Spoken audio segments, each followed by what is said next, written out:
ఒక మనిషి చేంజ్ అవ్వడం అనేది కష్టమే. కానీ సాఫ్ట్ వర్డ్స్‌తో ఎలా చేంజ్ చేయొచ్చు? దానికేమైనా బుక్ ఉందా? నడ్జ్ అనే పుస్తకం ఉందండి. రిచార్డ్ అండ్ కాస్ అనే రైటర్స్ రాశారు. చాలా చాలా పాపులర్ బుక్ ఇది. ఫేమస్ థియరీ ఉంది. Everyone wants to change but they don't want to be changed. ప్రతి వాళ్ళు మారదాం అనుకుంటారు కానీ బలవంతంగా మార్చే ప్రయత్నం చేస్తే మటుకు మారరన్నమాట. మన స్వేచ్ఛ లేకుండా బలవంతంగా రుద్దుతున్నామనే ఫీలింగ్ ఇవ్వకుండా మంచి నిర్ణయాల వైపు నడిపించడమే ఈ నడ్జ్ అంటే. దీనికి ఒక 5-6 కాన్సెప్ట్స్ ఉన్నాయి. క్విక్గా వెళ్దాం మనం. చాయిస్ ఆర్కిటెక్చర్ అనేది ఉంటుంది అన్నమాట.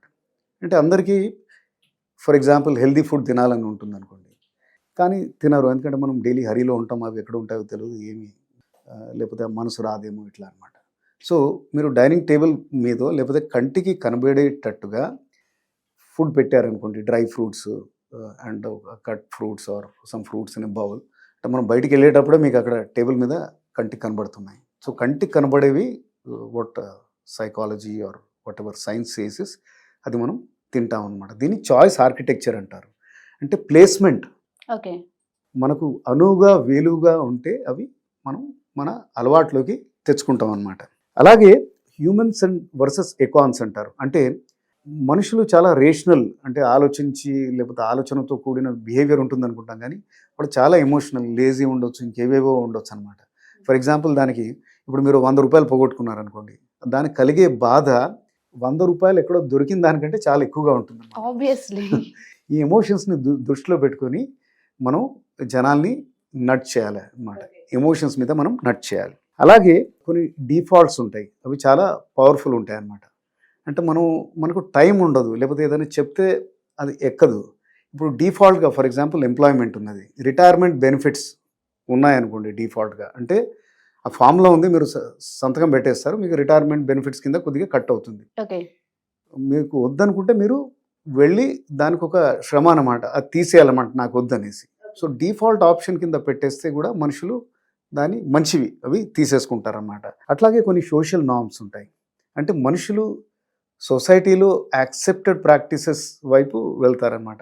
ఒక హోటల్ ఉందనుకోండి, వాళ్ళు ఒక బోర్డు పెట్టారనుకోండి, ఈ హోటల్లో 88% ఆఫ్ ద పీపుల్ మా కస్టమర్స్ టవల్స్ని మళ్ళీ రీయూజ్ చేస్తారని రాసుంటే మీరు కూడా ఓహో మనం వాడొచ్చులే, మళ్ళీ ఒకసారి చేసి ఎందుకు పెట్టాలి, నేను కూడా 80% ఉంటానని బిహేవియర్ అనేది ఉంటుందన్నమాట. అది కూడా నడ్జ్ లాంటిది. తర్వాత ఫీడ్బ్యాక్ అండ్ ఇన్సెంటివ్స్ అనేది చాలా బాగా పనిచేస్తుంది అనమాట. శిక్ష కంటే ఆర్ పనిష్మెంట్ కంటే ఇన్సెంటివ్ అనేది బాగా పనిచేస్తుంది. అంటే ఏదైనా చిన్న ఇన్సెంటివ్ ఇస్తే మనిషి అటువైపు వెళ్తాడు. ఏదైనా మంచి పనులకి ఆర్ గవర్నమెంటో లేకపోతే సొసైటీయో అట్ లార్జ్ తనకు బెనిఫిట్ కావాలంటే ఇలాంటివి చేయొచ్చు. మనం ఇక్కడ జిహెచ్ఎంసీలో కూడా చూసాం అనమాట. 31st మార్చ్ లోపల మీరు ట్యాక్స్ కడితే మీకు 5% డిస్కౌంట్ ఉంటుందని అంటారనమాట. 5% ఈజ్ అన్ ఇన్సెంటివ్. మనం జిహెచ్ఎంసీలో ఇది ఇంట్రడ్యూస్ చేసి సమ్ 5-6 years అయిందో ఇంకెక్కువైందో, బట్ అప్పటి నుంచి 31st మార్చ్ లోపల more than 80% of the tax వసూలు అవుతుంది. సో నడ్జ్ అంటే చిన్నగా తట్టడం, ఓకే, చాలా సున్నితంగా మనుషుని అటువైపు మంచి వైపు లేకపోతే what ever is beneficial to him అటువైపు తోయడం అనమాట. బుక్లో ఇంకా చాలా క్లియర్గా ఎక్స్ప్లెయిన్ చేశారు, ప్లీజ్ చదవండి. ఎస్.